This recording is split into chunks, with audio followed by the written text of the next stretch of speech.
Hello বন্ধুরা, আমি রিয়া সুচিতার রান্নাঘরে আপনাদেরকে স্বাগত জানাই। তো আজকে আমি চলে এসেছি নতুন একটা ভিডিও নিয়ে। তো খুব জল পড়ছে আজকে, আমাদের বৃষ্টি খুব হচ্ছে। তো আপনারা দেখতে পাচ্ছেন বাইরের দিকে এত বৃষ্টি হচ্ছে যে বার হওয়া খুব মুশকিল হয়ে গেছে। তো এই বৃষ্টির সাথে সাথে আমার মেয়ের একটা আমি প্রার্থনা আপনাদের সাথে শেয়ার করছি। তো কিছুটা প্রার্থনা করছি, আপনারা সবাই দেখুন। আমাকে পথ দেখাও,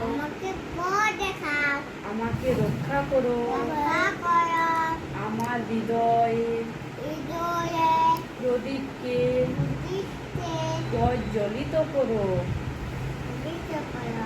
এক উজ্জ্বল তারকায় তুমি সর্বশক্তি মান, তুমি ক্ষমতাবান। তো প্লিজ আপনারা যারা ভিডিওটি দেখছেন একটা সাবস্ক্রাইবার করে দেবেন, যাতে আবার নতুন কিছু ভিডিও আপনি আপনাদের সাথে তুলে ধরতে পারি। Thank you friends, please subscriber my YouTube channel.